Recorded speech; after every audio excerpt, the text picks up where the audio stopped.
你看掘金就是打不过快船嘛，你这个事情早在我们这个节目当中就谈过不止一次了。而三巨头合体的这个快船，我之前讲过，就是一支连掘金都不怕的这个球队。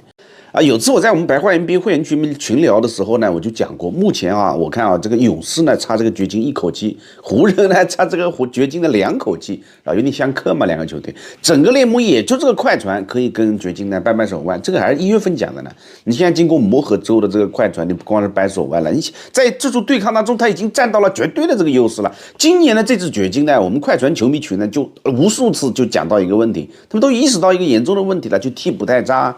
你像今天这帮替补呢，加起来10分都不到啊，就一个布劳恩在那里，这个打了一点点是吧？其他人就没人了。你反观快船这边呢，我还不用这个威少跟鲍威尔呢，我单单一个科菲你就顶了这个掘金所有替补的分数了，你这谁受得了啊？你关键是你快船主力当中还有2个球员的这个发挥呢，是掘金基本无解的啊，一个是乔治，一个是哈登。乔治的无解呢在于位置。就掘金没有任何一个人可以单防住这个乔治的，你尤其是你穆雷在的时候啊，是吧？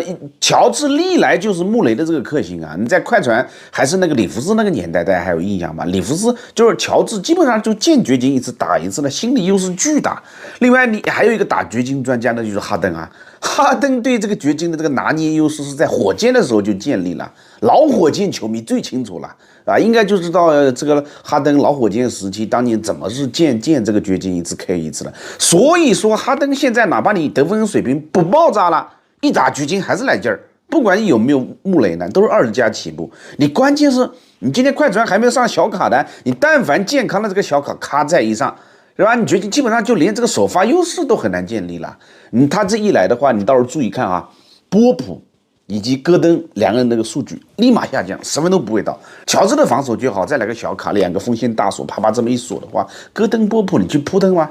哪怕穆雷这边顶多的也就是来个20加的这个得分，完全能在接受范围内。哈登一个人就抵消了，你最后没辙了，就逼得你掘金只能够走入一个终极模式，靠岳老师去暴走嘛。但是问题是，熟悉掘金球的朋友又知道他掘金的这个强实际上就强在多点开花嘛。一旦要让岳老师暴走了，球队就危险了，因为岳老师真正的这个强就强在组织进攻啊。如果说他开启暴走模式的话，反之则说明这个球队已经串联不起来了。掘金的这个实力啪一下就会掉到2流 NBA 球队的这个水平。